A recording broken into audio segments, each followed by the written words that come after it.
Assalamualaikum warahmatullahi wabarakatuh.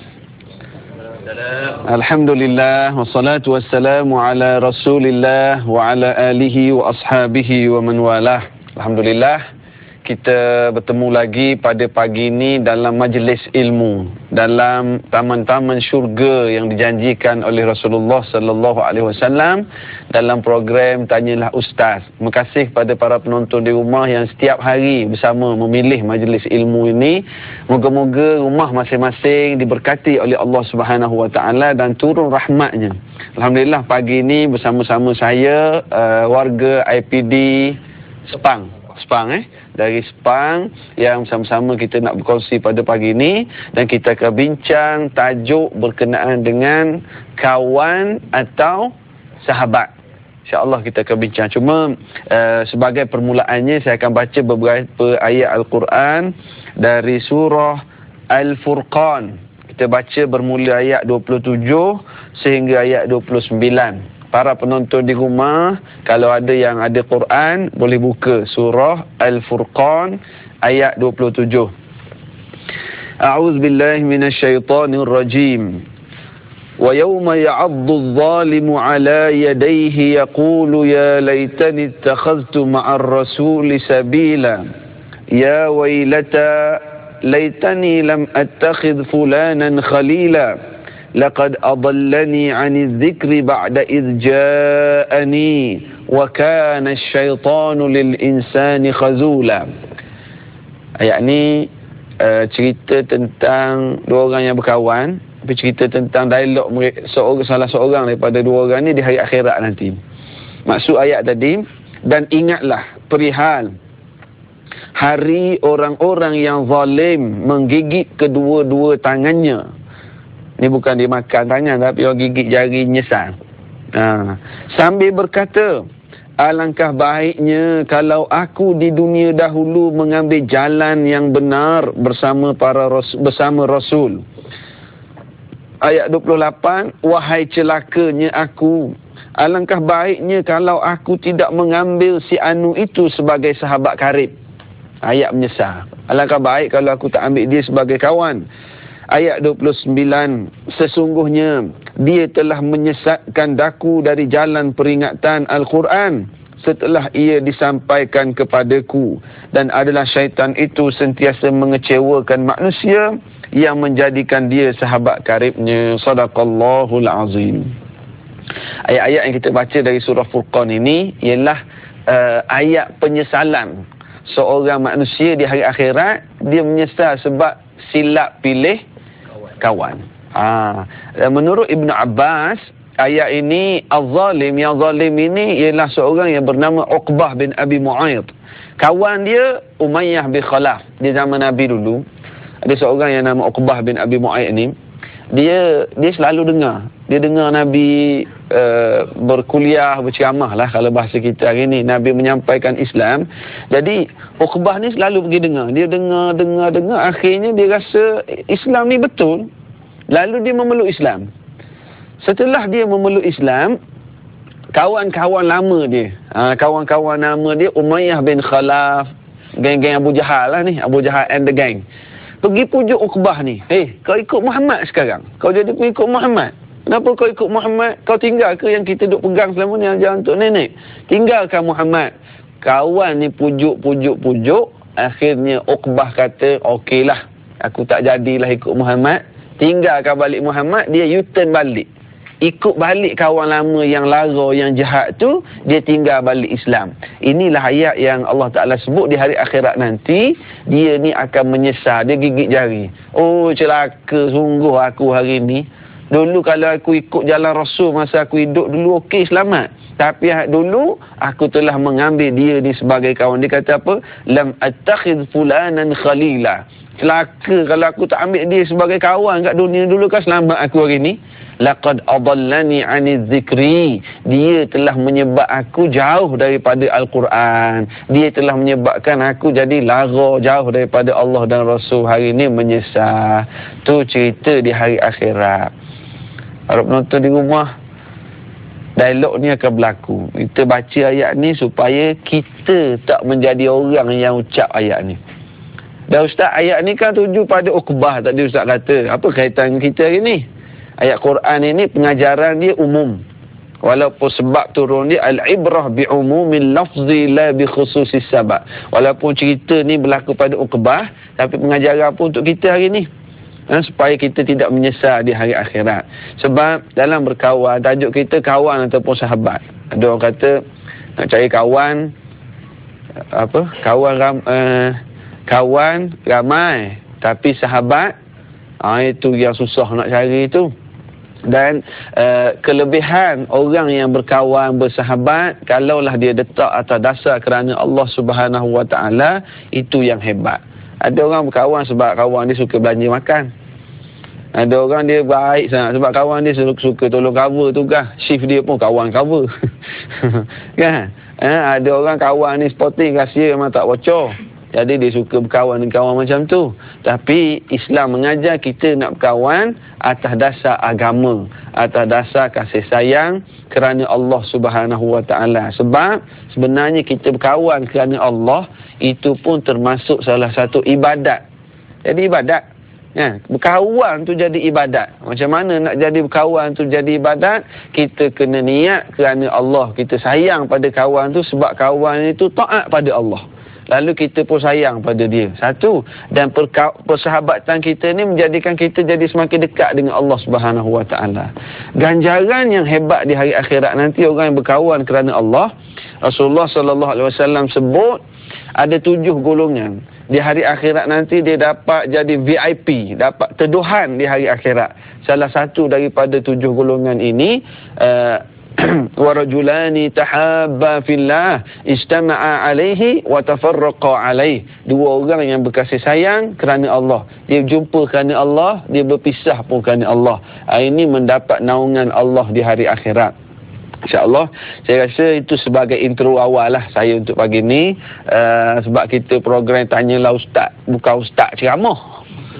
Kalau Ustaz ceramah sampai habis. Sampai pukul 8 nanti.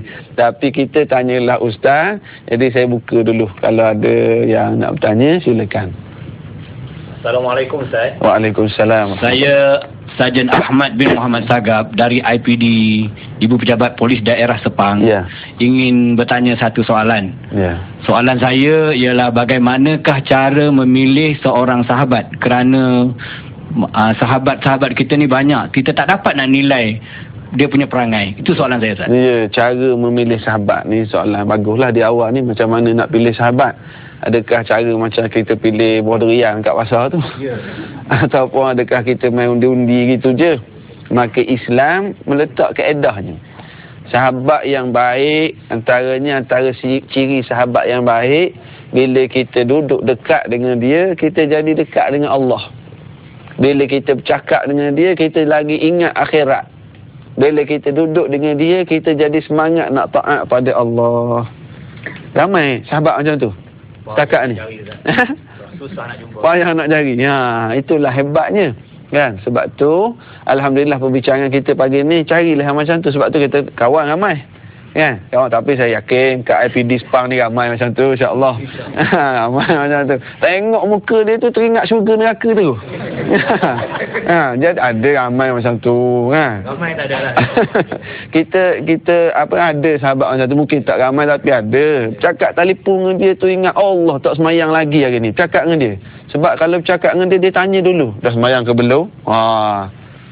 Ustaz bercakap ni logik ke tidak ni? Ada sahabat macam tu. Ada sahabat yang walaupun dia tak bercakap direct gitu. Mungkin contoh saya tadi keterlaluan, cakap telefon, hello, dah semayang belum? Mungkin tak ada macam tu. Tapi ada sahabat, bila kita bercakap dengan dia, kita jadi teringat, Allah, aku tak semayang lagi. Dia tak cakap pun. Dia tak cakap pun dah semayang ke belum, tapi kita teringat. Kita duduk lepak bersembang dengan dia ni, kita jadi, ya Allah, ingat salah silap kita. Itu ciri yang paling utama. Satu, duduk dengan dia macam mana nak pilih tadi kan? Macam mana nak pilih? Satunya kita duduk dengan dia ingat Allah. Antara ciri yang kedua, dia ni memang saling menasihati dengan kita. Bagaimana dalam surah Wal Asri ada hujung tu, wa tawasau bis sabri, wa tawasau bil haqqi wa tawasau bis sabri. Orang-orang yang dia tawasau ni both side, dua-dua, kita dan dia, kita dengan dia ni saling menasihati. Nak pilih kawan, carilah kawan yang suka nasihat pada kita. Dia nasihat kita dan kita juga boleh nasihat dia. Nanti ada satu dua lagi sifat yang saya nak sebut, tapi kita kena berehat dulu seketika. Kita sambung lagi selepas ni ciri-ciri sahabat yang kita nak pilih. InsyaAllah jangan ke mana-mana penonton di rumah. Yang kat studio ini dia tak lari dah. Yang di rumah tu insyaAllah kita sambung bincangan kita kejap lagi. Ali Muhammad ya muslimin sallu alaihi Allahumma salli ummati. Alhamdulillah, terima kasih kerana terus bersama-sama kami walaupun ada penonton di rumah, ibu-ibu yang sedang siapkan anak-anak nak ke sekolah, ada yang sedang siap suami nak kerja, sambil-sambil itu dia on tanyalah Ustaz. Alhamdulillah dapat juga manfaat kan. Saya nak sambung ciri sahabat. Kita nak pilih sahabat, antara sahabat yang penting, sifat yang penting ialah dia ni suka nasihat kat kita. Ada sahabat yang dia ni yes man. Oh, bagus. Oh, terbaik. Okey. Semua okey. Kita buat tak betul pun dia. Okey. Carilah sahabat yang dare to say no. Yang boleh kata saya tak setuju. Bahkan saya, orang panggil ustaz lah. Adalah sikit ilmu ni. Ada kawan-kawan yang kata, Ustaz, saya tak setuju dengan ustaz. Oh, kita rasa semakin sayang pada dia. Saya ada sahabat-sahabat, dia bukan ustaz pun. Tapi bila duduk dengan dia kadang-kadang dia SMS, Ustaz, saya ada nak tegur sikit lah. Ya. Oh, silakan. Oh, yang tu, ni saya sayang kat awak ni. Laki lah. Jadi bila dia boleh nasihat kita, dan kadang-kadang mungkin dia ni bukan ustaz, nak nasihat kita kat ustaz ni sepatut, kadang orang selalu segan. Tapi bila dia bersungguh nak nasihat, bermakna dia tu ikhlas sungguh. Kita pangkat besar dalam polis ke, dalam kerajaan, dalam tempat jawatan kerja, di ofis ke, kita pangkat besar, dia pangkat lebih kecil, tapi dia boleh nasihat kita. Oh, itu sahabat yang baik. Kita kaya, dia miskin, kita selalu bagi duit kat dia. Walaupun kita selalu bagi duit kat dia, dia tak puas hati, dia nasihat juga kita. Itu sahabat yang baik. Maksud saya tak puas hati tadi, dia lihat kita silap lah. Ya. Saya ada sahabat-sahabat, Ustaz tu masuk TV nak bergambar dengan orang perempuan, jangan dekat sangat. Ada yang nasihat macam tu. Kita pun beringat balik. Tak salah, tapi beringat. Kan? Jadi ada yang menasihat. Carilah. Saya sangat harapkan, sama ada yang ada di studio, kan, yang ada sini, cameraman ke, production ke, para penonton di rumah, cuba cek dalam hidup kita ni, ada berapa orang sahabat yang macam ni. Sahabat yang akan boleh slow talk, yang boleh nasihat bila kita buat silap. Carilah sahabat macam ni. Sayangilah dia. Kadang-kadang dia tak ada kelebihan pun. Pangkat rendah, duit tak banyak, orang biasa-biasa. Tapi dia tulus dalam menasihat. Cari sahabat. Sehingga kita boleh berkongsi. Kita boleh cerita masalah. Dan kita tahu nasihat dia sebab dia sayang kat kita. Ini kita kata hadis tadi, al-mutahabbuna fiyya, kata Allah. Al-mutahabbun fi jalali. Orang yang berkasih sayang kerana Allah. Maknanya dia kasih kat kita kerana Allah. Sebab tu dia nasihat. Ini ciri yang penting, dia boleh menasihati. Antara ciri yang penting juga, sahabat itu dia doakan kita. Kita pun tak tahu. Tadi soalan tanya di awal tadi, kita tak tahu hati budi seseorang. Tapi tengoklah yang zahir ni ada tanda-tanda ciri-ciri zahir dia, dan dia bukan nak ambil kesempatan pada kita dalam persahabatan tu. Okey, ada soalan lain? Okey, silakan. Waalaikumsalam. Saya Kopel 116 Muhammad Ambali bin Khalib daripada IPD Sepang. Oh, dia kena sebut nombor dulu, baru sebut nama. Ya. Gitu.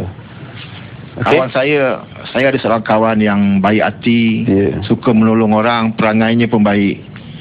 Tapi dia selalu meninggalkan solat. Adakah saya boleh berkawan dengan dia seterusnya? Dia baik, tapi tinggal solat. Suka menolong orang. Dia tu lelaki perempuan? lelaki. Lelaki. Kalau perempuan mungkin ada waktu cuti semesta dia kan. Yang lelaki ni, okey. Soalan, dia ada kawan, dia baik. Dia suka tolong orang. Ya, tapi bab semayang ni dia on off. Dia lelaki tapi datang bulan juga. Ini masalah yang berlaku. Adakah kita boleh terus berkawan dengan dia ataupun kena putus kawan? Kaedah yang terbaik, kita jadilah kawan yang baik tadi. Macam mana kita ni sebagai kawan yang baik, sahabat yang baik, kita nasihati dia. Nasihat dah ustaz, kering dah tekak ni nasihat. Kita gunalah cara terbaik. Paling kurang kita beri contoh yang terbaik dengan dia. Kita beri contoh. Ustaz, saya tak boleh ustaz. Tak boleh dah nak buat, tak boleh nak nasihat dah. Kadang-kadang saya pun ikut dia juga. Kalau saya ikut dia juga, di situ kena ingat. Di situ dah jadi bahaya berkawan dengan orang macam ni. Waktu bertugas, waktu keluar bertugas, shift pergi meronda, waktu minum dia boleh berhenti. Waktu makan tengah hari berhenti. Waktu sembahyang tak berhenti. Yang ni bahaya.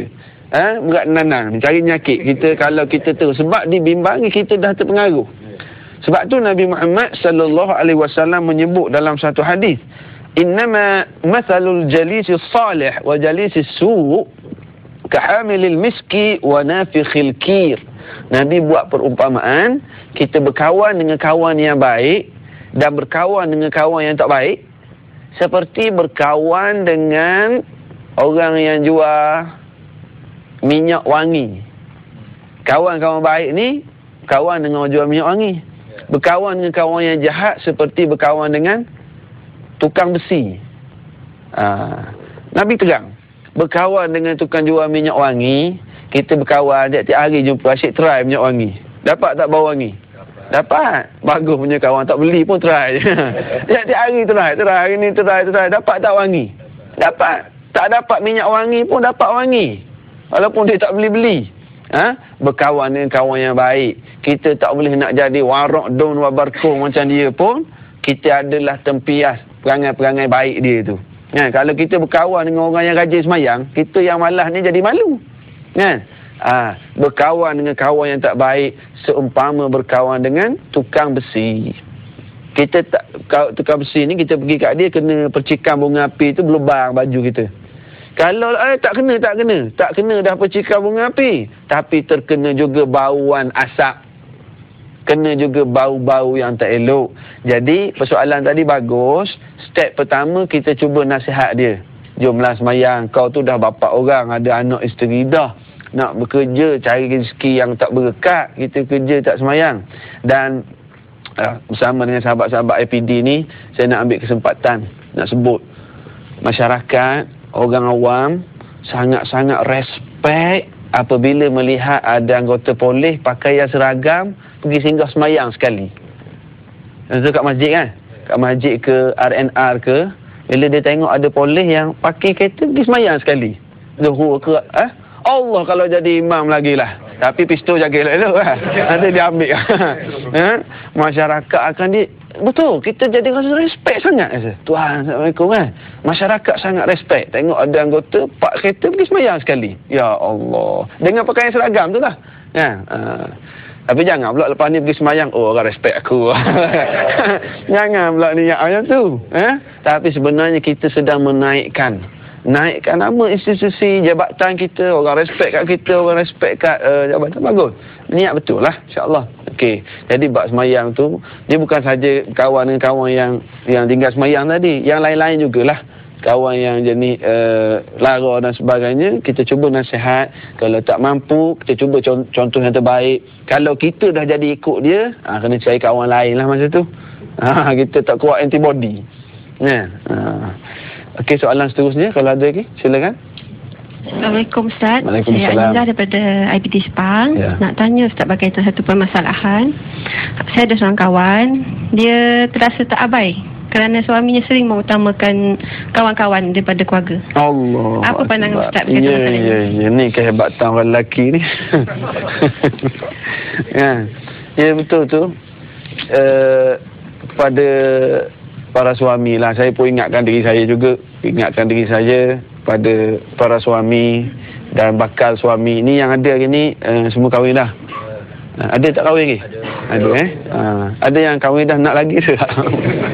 Dia tak beradik, dia tak berani nak mengaku depan TV. Okey, betul tu. Ini banyak berlaku sebenarnya. Seorang suami ataupun seorang ayah yang dia ni terlalu mengutamakan kawan-kawan di luar sehinggalah terabai isteri dan anak-anak. Dahlah dia kerja seharian, balik kerja duk lepak kedai lagi, tengok bola lagi kan. Kadang-kadang janji dah hujung minggu tu, dah janji okey bagi tahu anak-anak, bagi tahu isteri hujung minggu ni kita pergi air terjun. Anak-anak tidur awal dah malam tu. Esok nak pergi main terjun.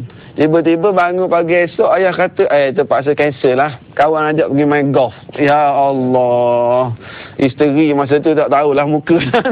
Ya, anak-anak pun lama kelamaan sampai anak-anak kata papa janji. Dengar boleh, percaya jangan. Anak-anak rasa macam tu. Dan sehingga bila lama kelamaan, kasih sayang yang sepatutnya wujud, dia lama kelamaan dia akan terhakis. Bukan saja kasih sayang terhakis, kepercayaan pun semakin terhakis. Itu bab keluar. Apatah lagi kalau bab harta benda, duit. Dia keluar makan dengan kawan-kawan. Sekali belanja kawan tu RM150, RM200. Dengan isteri, roti kosong je beli. Roti kosong, nasi goreng kosong gitu je. Untuk isteri. Nak sebulan nak makan yang mahal-mahal sikit dengan isteri, tak payahlah abang nak jimat duit. Ya, abang nak jimat duit. Tapi bila dengan kawan-kawan, dia boleh berbelanja begitu banyak. Siap belanja kawan lagi.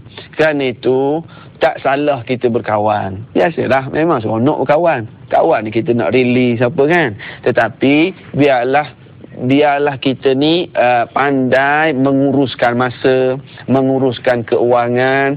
Sebab contoh yang paling utama ialah Nabi Muhammad sallallahu alaihi wasallam. Nabi Muhammad juga bersahabat, Nabi Muhammad juga berkeluarga, tapi hak masing-masing diimbangi. Hak kawan, hak isteri, hak anak-anak. Moga-moga kita boleh uruskan dengan cara yang terbaiklah. Kita berehat dulu sekali lagi. InsyaAllah kita sambung lagi soalan-soalan dan perbincangan kita lepas ini insyaAllah. Alimun halim hakimun rahim karim. Alhamdulillah, terima kasih kepada para penonton di rumah khususnya yang masih terus bersama-sama kami dalam rancangan Tanyalah Ustaz ni. Alhamdulillah, Tanyalah Ustaz ni antara rancangan yang menjadi pilihan ramai di kalangan masyarakat kita. Saya jumpa makcik-makcik, pakcik-pakcik kat masjid, dia orang bercerita, kami Ustaz, lepas subuh kami tunggu depan TV dah nak tengok Tanyalah Ustaz. Tiap-tiap hari. Alhamdulillah, jadi jadual tetap. Hari tu sekali saya naik kapal terbang, pramugari, Ustaz, tanyalah Ustaz kan. Maknanya pramugari tu tengok Tanyalah Ustaz. Kalau ada pagi ni pun Alhamdulillah, teruskan ambil manfaat dari majlis-majlis ilmu seumpama ini. Dan ramai lagi lah ada yang uzur, tak boleh pergi masjid, dia duduk je depan TV, kaki ke arah muka, Ustaz tengok Tanyalah Ustaz kan. Tak apalah, manfaatkan majlis ilmu yang ada ni. Okey, kita dalam perbincangan berkenaan dengan kawan atau sahabat tadi. Ada ulama yang membuat perumpamaan kawan ni macam makanan. Ada makanan ni kita sentiasa perlu. Ada kawan seumpama makanan, kita sangat perlukan dia. Ada kawan seumpama ubat. Ubat ni makan tiap-tiap hari? Tak, ada waktu perlu sahaja. Ada kawan seperti nasi lah, kita ambil nasi, perlu tiap-tiap hari, selalu dia. Ada kawan seperti ubat, perlu, waktu perlu sahaja. Ada kawan seperti penyakit, yang ni kena cari lagi jauh lah. Tak boleh berkawan. Ulama' buat sebab dia guna al-ghiza, ad-dawa, ad-da'. Dia bahasa dia lah, dia buat perumpamaan. Okey, jadi saya untuk buka lagi perbincangan kita pada pagi ni, saya persilakan kalau ada soalan. Okey, silakan. Assalamualaikum Ustaz. Waalaikumsalam. Saya Konstable Muhammad Mustaqim bin Ramli. Ya. Saya ada masalah. Saya selalu bantu kawan saya, terutama dalam bab keuangan. Ya. Tapi dah jadi satu habit. Ni kawan lelaki ke perempuan ni? Dia lelaki Ustaz. Lelaki, ya. Tapi dia jadi satu habit, ataupun tabiat dia selalu minta duit daripada saya. Apa yang perlu saya buat? Ya, bagus. Apa tadi? Constable Mustaqim. Ada kawan, bagus ni. Selalu bantu kawan. Kita bantu dia setakat kemampuan kita. Tapi dia ni tiap-tiap hari pula minta duit. Ya. Nak makan tengah hari minta duit dengan kita. Nak beli rokok minta duit dengan kita. Nak top up telefon pun minta dengan kita. Macam kita dah jadi bapak dia dah. Ya. Jadi memang ada orang macam ni dalam masyarakat. Dalam kita berkawan, ini jenis kawan yang mengambil kesempatan sebenarnya. Sebab itulah kaedah kita berkawan, nak tolong kawan bagus. Tetapi jangan biasakan berikan pada kawan. Berilah pancing pada dia. Kalau boleh kawan kita tahu kat kampung ke dia ada masalah keuangan kan. Kalau kita asyik bagi duit, lama-lama dia jadi lemak ke apa? Kata muang. Dia jadi gitu. Dia nak duit je. Jadi kita okey bagi duit sekali dua boleh, tapi kita latihlah bagi pancing. Kau sebenarnya tak kerja ni macam mana? Sampai bila macam ni? Apa kau boleh buat? Kau pandai baiki motor, kau pandai wiring, kau pandai masak. Kita tolong tolong buka jalan supaya dia boleh berdikari. Dah habis Ustaz? Kan besar fadilat kalau bersedekah tolong kawan-kawan. Iyalah, tolong kawan-kawan, tapi takkan sampai tiap-tiap hari. Takkan sampai selamanya. Bukan saja kawan, mak ayah yang nak tolong anak baru kahwin, bagus. Anak baru kahwin, tolonglah. Tapi takkan sampai 12 tahun tolong. Kan? Awal-awal anak tu mula kahwin, nak bina kehidupan, mak ayah tolonglah. Support duit sikit. Tapi tidak selamanya kamu kena berdikari sendiri. Tu anak kita. Apatah lagi kawan. Kan? Jadi nasihat dia elok-elok. Nasihat bagi tahu dia, aku bukan tak boleh nak tolong kau, tapi kalau selamanya macam ni sampai bila, aku pun ada tanggungjawab, ada anak isteri, ada kewajipan lain. Dia kata gitulah kau tak nak tolong aku. Cari orang lain lah kalau macam tu. Sebaiknya kita nasihat dia supaya dia boleh berdikari dan dia keluar sendiri daripada masalah hidup dia. Wallahualam. Okey, soalan lain lagi kalau ada. Assalamualaikum Ustaz. Assalamualaikum. Saya Azhar bin Harun. Ya. Saya ada seorang kawan bekerja satu pejabat. Dan saya dapati beliau ni selalu menipulah dalam urusan dengan majikan. Dan saya rasa bersalah dan segan untuk menegurnya. Adakah saya terbabit dalam menanggung dosa tersebut?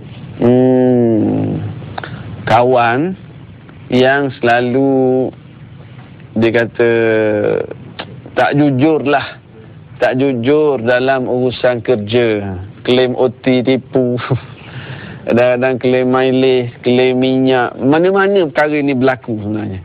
Ada yang macam tu depan mata kita. Dia kawan kadang-kadang siap dia cerita lagi kat kita. Ya, dia menipu, seronok. Tapi kena ingat, dia seronok cerita ni, Nabi cerita, kullu ummati mu'afa illa al-mujahirin. Rasulullah sebut hadis riwayat Imam Al-Bukhari, setiap umat aku akan diampunkan, bila dia bertaubat akan diampunkan, kecuali al-mujahirin. Kecuali orang-orang yang dia buat dosa, dia bangga dengan dosa dia. Dia pergi cerita kat orang. Orang tak tahu dia buat dosa. Dia beli nombor ekor ke, dia judi ke, kan, dia berzina ke, na'udzubillah. Orang tak tahu, tapi dia pergi cerita kat orang. Oh, malam tadi power kata, kan. Dia bangga dengan maksiat dia buat. Aku duit banyak ni, tukar kereta baru ni, kena nombor. Kan, beli nombor ekor. Ada lagi dalam masyarakat kita yang jenis beli nombor ekor ni. Kan. Berapa harga sekali beli tu? Nasib baik tak ada yang jawab. Ya. Nasib baik tak ada yang jawab. Sebab saya pernah tanya kat masjid. Saya duduk ceramah. Berapa harga nombor ekor tu Tok Bila jawab. Ya, kata Tok Bila tahu harga nombor ekor, bahaya. Jadi kadang-kadang ada orang dia berbangga dengan maksiat yang dia buat. Kita kawan dia. Jadi dia asyik duk cerita kat kita. Soalan tanya tadi, kita nak tegur segan, kita nak nasihat segan sebab dah lama rapat. Adakah kita menanggung dosa yang sama? Okey, jadi sekali lagi, sahabat yang baik dia akan cuba nasihat. Kalau dia betul sayang sahabat dia kerana Allah, dia akan nasihat. Dan kalau kerana Allah, bila persahabatan ni kerana Allah, bila seorang semangat nak jaga kerana Allah, seorang lagi tak jaga Allah, dia persahabatan tu dia tak akan kekal lama. Dia orang panggil magnet apa? Utara jumpa utara. Dia jadi jauh. Apabila seorang ini dah tak jaga Allah dalam persahabatan, dia tidak meletakkan mencari redha Allah dalam persahabatan dia, lama kelamaan dia akan menjauhi. Tapi dalam konteks tadi, kalau dia tahu kawan dia menipu, menipu, dia kena cegah perkara ini. Dia kena cegah. Kalau nasihat kawan dia tak nak berhenti, dia kena membuat laporan.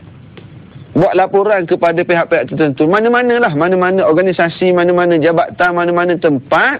Kalau kawan dia buat tak elok, step pertama nasihat dulu. Dia tak berhenti, kita kena bertindak. Kita dah bertindak, Ustaz, buat laporan dah kat orang atas tak peduli. Itu lepas dah bahagian kita. Lepas dah bahagian kita. Jangan kita, sebab kita bimbang, kita tidak melaksanakan tugas amar ma'ruf nahi munkar. Sebab Nabi sebut, man ra'a minkum munkaran falyughayyirhu biyadihi. Orang yang lihat perkara mungkar, dia kena cegah dengan tangan. Dia ada kuasa, orang bawah dia boleh tegur. Dia tak boleh nak tegur dengan kuasa, tak ada kuasa. Falyughayyirhu fa in lam yastati' fa bilisani. Tak boleh guna kuasa, guna lidah. Macam mana nak cegah dengan lidah? Pergi jelek kat dia gitu kan. Lidah makna dengan nasihat lah. Kita pergi nasihat dia, aku tahu kau buat kerja macam ni. Betul lah, tak ada orang tahu. Tapi sampai bila nak buat gini? Tak berkat nanti hidup isteri, anak-anak. Kau duit macam ni tak berkat ni, sampai bila? Aku berkawan dengan kau, aku tahu. Ni aku sayang kat kau, ni aku nak nasihat. Kita beritahu kat dia dengan lidah. Tak boleh juga, dah nasihat, dah lapor, tak boleh juga. Kita mesti benci dalam hati. Kita tak boleh redha dengan kawan kita. Jangan kita kata, mentang-mentang dia kawan aku, okey lah, dia buat gitu pun dia dapat duit, dia belanja aku. Aku tak curi, dia curi. Yang dosa dia, dosa. Aku tak dosa. Itu kita bimbang, kita dah jadi termasuk di kalangan orang yang bersubahat. Ini bahaya berkawan dengan kawan-kawan yang macam ni. Jadi kita pun tumpang dosa sekali. Betapa ramai orang yang belajar buat jahat, kawan yang ajar. Awal-awal datang Kuala Lumpur dari kampung, tak kenal pergi karaoke. Tapi siapa bawa dia pergi karaoke? Kawan. Awal-awal tu karaoke jamban je, RM1 satu lagu. Karaoke murah-murah je dulu. Tapi siapa yang bawa? Kawan. Yang pergi tempat lara, kawan.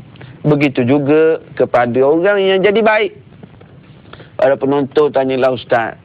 Ada di kalangan penonton yang baru menonton, tanyalah Ustaz, setahun ni baru.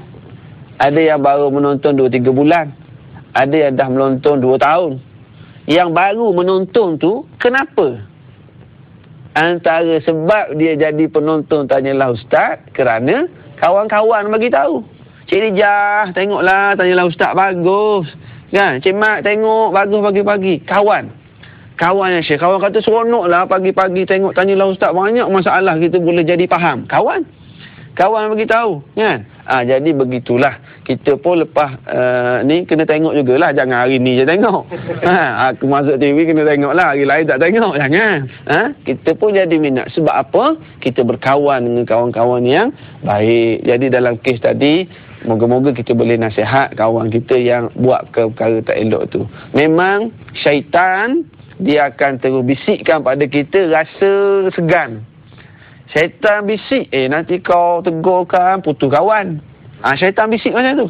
Kan nanti kau nak tegur dia, kau pun bukan baik sangat. Kita pun cakap kat syaitan, betul juga tu Tan kan. Kita pun jadi terpengaruh dengan apa yang dibisikkan oleh syaitan. Lagi teruk yang kita bimbang, lama-lama kita pun bersekongkok sekali. Tak kena percikan bunga api, tapi asap-asap yang busuk pun kena juga pada kita. Na'udzubillah. Okey, saya buka lagi. Assalamualaikum Ustaz. Assalamualaikum. Saya Konstabel Muhammad Hakim bin Abdullah dari Cawangan Trafik IPD Sepang. Saya tanya satu soalan. Saya mempunyai seorang kawan Ustaz, dan dia selalu menggunakan statusnya untuk mengambil kesempatan terhadap masyarakat dan anak-anak muridnya. Bagaimana saya hendak bertindak sedangkan ilmu saya masih sedikit, Ustaz? Nasib baik kita belum berkawan lagi sebelum ni. Bukan saya lah tu maksudnya. Okey, Konstabel Hakim. Konstabel Hakim dari mana? Dari Sabah, Ustaz. Ya, Sabah. Alhamdulillah. Okey, tugas di APD Sepang sekarang. Okey, betul. Allahu Akbar. Bagus soalan tu sebenarnya. Persoalan, Allah, ada orang kita panggil orang agama lah, ustaz, di atas nama ustaz, tapi mengambil kesempatan kepada anak murid, pada masyarakat. Kita berkawan dengan dia, kita belajar dengan dia. Tapi bila dah lama berkawan, terjumpalah perangai-perangai buruk yang berlaku sedemikian. InsyaAllah persoalan ini saya akan jawab selepas kita rehat seketika nanti. Kita berehat dulu, insyaAllah. Kita sambung lagi nanti.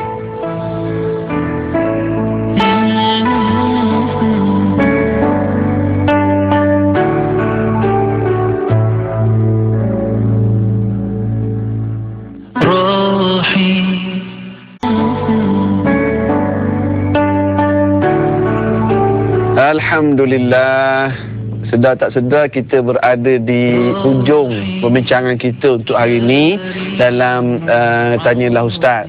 Tajuk pada pagi ni ringan, agak ringan, bab berkawan, bab bersahabat, tapi tajuk ini sangat-sangat penting dalam kehidupan. Kita al-mar'u ala dini khalili. Hadis Nabi riwayat Imam Abu Daud menyatakan bahawa seseorang dia berada di atas agama kawan dia. Maknanya seseorang itu mengikut perangai kawan dia. Kalau kawan dia berkawan dengan kaki menipu, dia pun terkesan kaki menipu. Dia berkawan dengan orang yang rajin pergi masjid, dia jadi terkesan. Itulah al-mar'u ala dini khalili. Sebab tu kita, para ibu ayah di rumah yang dikasihi sekalian, sangat-sangat penting untuk kita kenal dengan siapa anak-anak kita berkawan. Anak-anak ni kadang-kadang kalau depan mak ayah, baik dia orang, warak dong wabarkum. Ya. Kalau depan mak ayah tu dia berjalan lembut, perlahan je. Pijak semut pun semut kata tak, sakit semut kata kan. Lembut depan mak ayah. Jadi kita nak kenal anak-anak kita, di belakang kita macam mana, tengoklah kawan-kawan dia. Dah ustaz, macam mana kita nak kenal anak-anak kawan kita? Kawan-kawan anak kita, macam mana kita nak kenal? Ajak dia makan. Balong ajak kawan-kawan datang makan kat rumah. Ataupun kita belanja kat luar, jom saya belanja, tengok. Apa yang kawan-kawan dia bersembang, bergurau, bercakap, itulah yang anak kita bersembang di belakang kita. Itu cara penting untuk kita kenal. Bahkan ibu-ibu bukan saja kita kena kenal kawan-kawan anak kita, kawan bapa anak pun kita kena kenal. Kena tahu. Bang, orang macam tu janganlah bantu ikut sangat dia. Biasanya isteri dia ada nasihat, bila dia kenal boleh nasihat. Bang, abang jangan kawanlah sangat dengan dia. Suami kata, kenapa? Dia okey je. Tak bang, dia kahwin dua, jangan kawan sangat dengan dia kan. Lalunya dia marah kahwin. Kalau tu bukan dosa pun. Okey, mengarut je. Saya buka kalau ada soalan lagi. Okey, silakan. Assalamualaikum Ustaz.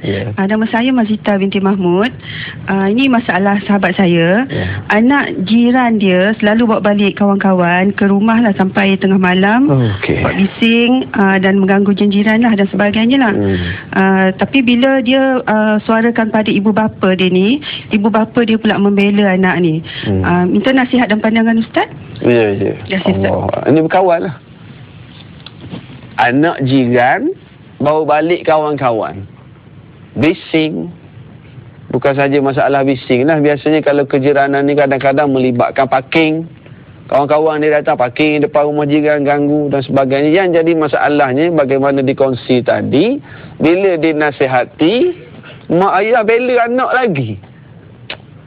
Inilah kena tengok Tanyalah Ustaz ni. Dia ada beberapa isu di sini. Satu isu, anak jiran tu yang berkawan. Isu yang lebih besar lagi sebenarnya ialah isu kejiranan.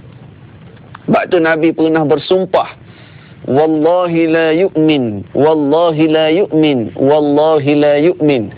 Nabi bersumpah 3 kali.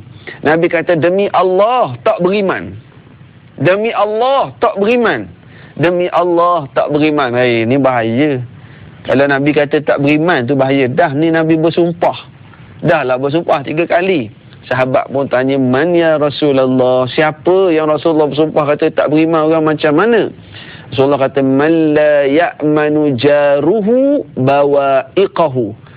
Orang yang jirannya tak tenang hidup kerana perangai buruk dia. Antara perangai buruk dia ialah membiarkan kawan-kawan anak-anak tu menyusahkan jiran.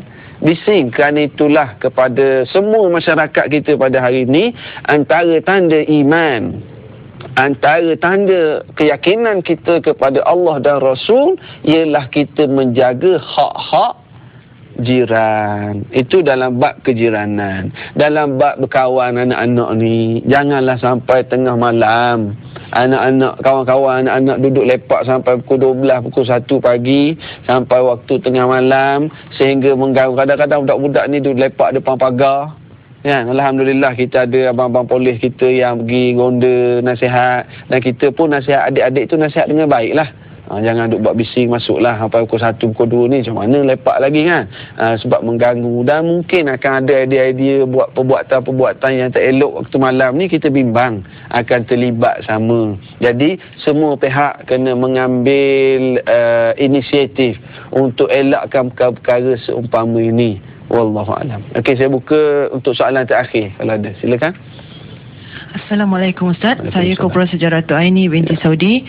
Saya ingin bertanyakan pada Ustaz satu soalan mengenai adab-adab berkawan di laman sosial Facebook. Apa pandangan dan nasihat daripada Ustaz? Oh, ada Facebook? Tak ada Facebook? Oh, okey. Kena daftar Facebook tu, kita boleh jadi friend. Boleh jadi friend. Bagus soalan. Sebab dalam bab berkawan, zaman sekarang, saya tertarik dengan seorang ibu. Kalau dia menonton pagi ni pun Alhamdulillah lah, saya share. Lepas saya kuliah kat satu tempat tu, lepas main isyak, masa nak balik, seorang makcik, dia datang, Ustaz nak tanya sikit. Dia kata, ada apa makcik? Ingat nak tanya soalan lah. Dia pun datang dekat, Facebook Ustaz apa? Ingat nak tanya soalan apa? Dia kata, makcik ada Facebook ke? Ada Ustaz. Dah makcik main Facebook ke? Saya ingat jawapan dia. Dia kata, Ustaz, makcik tak pernah ambil tahu tentang perkara ni, tapi makcik fikir Facebook apa semua ni seumpama seumpama banjir. Kita tak boleh nak tolak, tak boleh nak cakap kat anak-anak jangan. Dia tak kat rumah, dia kat sekolah, kat rumah kawan. Dia akan belajar, dia akan ada. Jadi makcik pun belajar Facebook supaya makcik boleh jadi friend pada anak-anak makcik. Makcik boleh monitor. Ustaz cepatlah Facebook Ustaz apa? Masa jawab dia kan. Alhamdulillah dah jadi friend sekarang ni kan. Maksudnya sekarang, Islam adalah agama yang terbuka tetapi ada batasan. Itu kaedah ni. Islam terbuka menerima perkembangan, tetapi Islam ada kaedah-kaedah yang mengawal setiap perkembangan. Bagaimana Nabi menerima teknologi yang dibawa oleh Salman Al-Farisi, gali parit. Dalam perang Ahzab, teknologi gali parit tak, orang Arab tak tahu, tapi Nabi ni open, terima teknologi gali parit, tapi bagaimana diuruskan. Begitu juga dengan Facebook ini suatu teknologi ataupun satu media sosial yang sangat hebat dan berpengaruh pada hari ini. Islam tidak menolak sepenuhnya. Islam kata okey, boleh dimanfaatkan selagi tidak bercanggah dengan syarak. Sebab itulah soalan baik tadi, ada adab dalam berFacebook. Antara adab yang penting, jangan sampai tak semayang, duk mengadap je. Kerja dia bilang berapa orang like hari tu. Aku post hari ni dah 100 orang like, seronok sangat. Lepas tu kerja dia duk baca komen orang kat bawah. Sampai tak semayang, sampai tak jadi kerja. Balik rumah isteri tanya, bang nak makan? Duk tengok Facebook kan. Jadi hidup dia dah jadi hilang tumpuan. Semayang pun, Assalamualaikum warahmatullahi wabarakatuh. Terus buka telefon nak tengok komen baru. Ada orang komen tak lagi. Itu maknanya sehingga hidup kita hilang tumpuan. Tak boleh. Okey. Yang kedua, dalam adab berkawan, perkara yang melibatkan nak share gambar-gambar yang terdedah aurat, ini sangat-sangat strict. Tak boleh. Haram. Bagaimana kita mendedahkan aurat dalam in person, secara live begini, begitu juga kita tak boleh nak share gambar-gambar yang mendedahkan aurat melalui Facebook, Twitter, WhatsApp. WhatsApp ikutlah apa-apa pun kan. Ini semua adab perkara yang mendedahkan aurat. Yang ketiga, elakkan daripada menggunakan bahasa-bahasa mencarut, menaikkan nafsu syahwat, perkara-perkara yang melibatkan ialah perkara dosa sedemikian. Dia tak share kat wall pun, dia share melalui personal message. Sembang-sembang, chatting-chatting, perkara-perkara yang menaikkan nafsu syahwat dan sebagainya. Ini pun tak boleh. Nak berkawan, nak berkenalan, tak salah, kan? Kadang-kadang siap mengadu masalah suami isteri dekat status tu, kan? Aku dah tak percaya kepada dia lagi. Tulis kat status Facebook, kan? Bergaduh suami isteri, seluruh dunia orang tahu. Dia nak, kenapa Ustaz? Saya nak meluah perasaan pada kawan-kawan saya biar mereka simpati pada saya. Salah tu. Urusan suami isteri yang duk share. Kadang-kadang yang tak ada suami isteri, nak cari laki, nak cari isteri, cari kat Facebook. Aku kesepian. Buat status kan. Ramai orang masuk PM tu lepas tu, kan? Jadi ini tak kena. Kemudian antara adab yang kita kena jaga lagi, tadi suami isteri kalau nak bergaduh dengan kawan-kawan, tolonglah jangan gaduh dalam Facebook. Dan saya ingin ambil kesempatan kepada sahabat-sahabat saya, para ustaz yang sangat-sangat saya hormati, yang para pembimbing masyarakat di luar sana, kalau boleh juga para ustaz yang saya hormati, cuba elakkan daripada perkara-perkara khilafiyah bertelagah di Facebook. Kita bimbang menyebabkan masyarakat lagi pening kepala. Budak-budak, anak-anak muda kata, ustaz ni kata semayang begini tak boleh, ustaz ni kata bid'ah, pening kepala, baik aku tak payah semayang langsung lah, senang. Jadi bukan menyelesaikan masalah, mengelirukan. Tetapi berkawan melalui Facebook, kita juga boleh manfaatkan untuk dakwah, untuk mengeratkan silaturahim, untuk berniaga, tak salah. InsyaAllah kita dah sampai di penghujung. Kalau ada kesempatan kita sambung lagi dalam episod akan datang, kita terangkan lagi sikit lagi. Moga-moga kita dipanjangkan umur oleh Allah Ta'ala. Di hujung ni kita tutup dengan sedikit sama-sama kita berdoa pada Allah, insyaAllah. Bismillahirrahmanirrahim. Alhamdulillah Rabbil Alamin, hamdan yuwafi ni'amahu wa yukafi'u mazidah. Ya Rabbana lakal hamdu kama yanbaghi li jalali wajhika wa azim sultanik. Allahumma a'inna ala zikrika wa syukrika wa husni ibadatika. Ya Allah, tolonglah kami agar menjadi hamba yang sentiasa mengingatimu, ya Allah. Tolonglah kami agar menjadi hamba yang sentiasa bersyukur di atas segala nikmat-Mu, ya Allah. Tolonglah kami agar menjadi hamba yang sentiasa berusaha memperelokkan ibadah kami kepada-Mu, ya Allah. Rezekikanlah kepada kami sahabat-sahabat yang akan sentiasa menasihati kami apabila kami terlupa, ya Allah. Rezekikanlah kepada kami sahabat-sahabat yang akan membantu kami ketika kami ingat-Mu, ya Allah. Rezekikanlah kepada kami sahabat-sahabat yang akan mendorong kami untuk sentiasa taat kepada-Mu dan mencegah kami ketika kami melakukan kemaksiatan kepada-Mu, ya Allah. Kurniakanlah kepada kami sahabat-sahabat yang akan bersama-sama memimpin tangan kami ke syurga-Mu, ya Allah, ya Arhamar Rahimin. Rabbana atina fid dunya hasanah wa fil akhirati hasanatan wa qina adzaban nar. Wa sallallahu ala sayyidina Muhammad wa ala alihi wa sahbihi ajma'in. Walhamdulillahi rabbil alamin. InsyaAllah kita sambung lagi pembicaraan kita esok. Assalamualaikum warahmatullahi wabarakatuh.